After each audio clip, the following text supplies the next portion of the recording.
रात के समय अक्सर ट्रेनों की आवाज दूर दूर तक सुनाई देती है।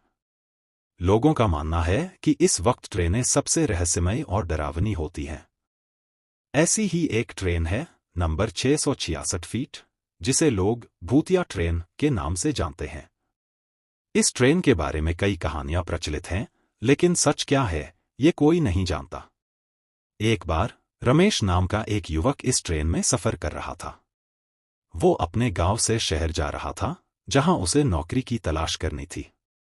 रात के 12 बजे थे जब ट्रेन स्टेशन पर पहुंची। रमेश ने टिकट लिया और ट्रेन में बैठ गया। ट्रेन में ज्यादातर डिब्बे खाली थे, सिर्फ कुछ ही लोग थे। रमेश ने एक खाली सीट पर बैठने का फैसला किया। उसके सामने की सीट पर एक बूढ़ा आदमी बैठा था। वो आदमी बिल्कुल चुप था, सिर्फ खिड़की से बाहर देख रहा था।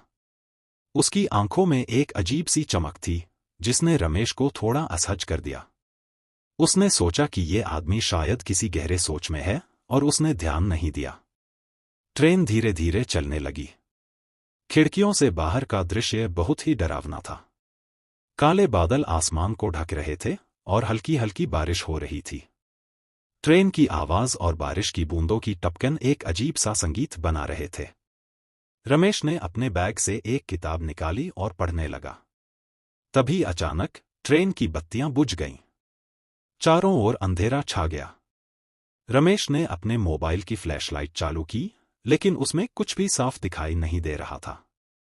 उसने देखा कि वो बूढ़ा आदमी अब भी खिड़की से बाहर देख रहा था, लेकिन अब उसकी आंखों में एक अजीब सा डर था।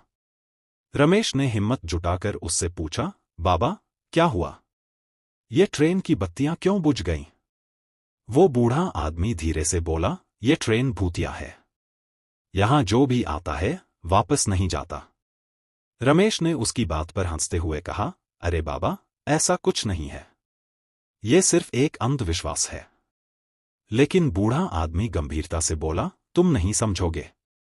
ये ट्रेन उन आत्माओं की है जो अपनी मंजिल तक नहीं पहुंच पाई।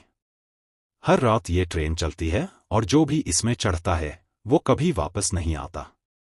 रमेश ने सोचा कि ये आदमी पागल है और उसकी बातों को नजरअंदाज कर दिया। तभी ट्रेन अचानक रुक गई। रमेश ने खिड़की से बाहर देखा तो उसे एक सुनसान स्टेशन दिखाई दिया। स्टेशन का नाम था अज्ञातपुर। ये स्टेशन नक्शे में कहीं नहीं था। रमेश ने देखा कि कुछ लोग ट्रेन में चढ़ रहे हैं, लेकिन उनके चेहरे सफेद और खाली थे, जैसे कि उनमें कोई जान ही नहीं हो। रमेश का दिल तेजी से धड़कने लगा। उसने देखा कि वो बूढ़ा आदमी भी उठकर बाहर जा रहा है। रमेश ने उससे पूछा, आप कहाँ जा रहे हैं? बूढ़ा आदमी हंसते हुए बोला, वो मुझे बुला रहे हैं। मुझे जाना होगा। तुम भी चलो, तुम्हें भी बुलाया जा रहा है। रमेश ने देखा कि बाहर खड़े लोग उसे भी इशारा कर रहे थे। वो डर के मारे सीट पर बैठ गया और प्रार्थना करने लगा। अचानक ट्रेन चलने लगी और वो लोग दूर होते चले गए। रमेश ने चैन की सांस ली, लेकिन तभी उसे अपने कंधे पर एक ठंडी हवा का झोंका महसूस हुआ। उसने मुड़कर देखा तो उसकी रीढ़ की हड्डी में ठंडक उतर गई। उसके सामने वही बूढ़ा आदमी खड़ा था, लेकिन उसका चेहरा अब विकृत हो चुका था। रमेश ने चीखते हुए कहा, तुम कौन हो? बूढ़ा आदमी हंसते हुए बोला, मैं वही हूं जिसे तुमने देखा था। मैं भी एक यात्री था जो इस ट्रेन में चढ़ा था और अब हमेशा के लिए फंस गया। अब तुम्हारी बारी है। रमेश ने देखा कि ट्रेन के बाकी यात्री भी अब उसकी तरफ देख रहे थे। उनके चेहरे विकृत और डरावने थे। उन्होंने उसे घेर लिया और रमेश की सांसें थमने लगीं। अचानक ट्रेन फिर से रुक गई और बत्तियां जल उठीं। रमेश ने देखा कि वो अब भी उसी सीट पर बैठा है, लेकिन ट्रेन के सारे यात्री गायब थे। उसने अपना बैग उठाया और ट्रेन से उतर गया। स्टेशन पर एक बूढ़ा आदमी खड़ा था जो टिकट काट रहा था। रमेश ने उसके पास जाकर पूछा, ये कौन सा स्टेशन है?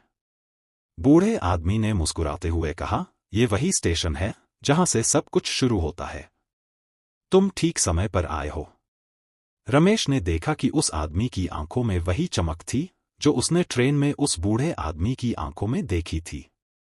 वो डर के मारे वहां से भागने लगा, लेकिन जब उसने पीछे मुड़कर देखा तो स्टेशन गायब हो चुका था। रमेश समझ गया कि वो अब कभी इस भूतिया ट्रेन की सवारी नहीं कर सकेगा। उसने अपने गांव लौटने का फैसला किया, लेकिन जब वो स्टेशन के बाहर पहुंचा तो उसने देखा कि उसका गांव भी बदल चुका है। वहां के लोग उसे अजीब तरीके से देख रहे थे। रमेश ने एक आदमी से पूछा, ये क्या हो रहा है? मैं कहाँ हूं? आदमी ने कहा, तुम अज्ञातपुर में हो। ये वही जगह है जहां भूतिया ट्रेन की सवारी करने वाले लोग आते हैं। रमेश ने देखा कि उसकी कलाई पर एक नंबर लिखा हुआ था, 666। वो समझ गया कि वो अब इस भूतिया दुनिया का हिस्सा बन चुका है।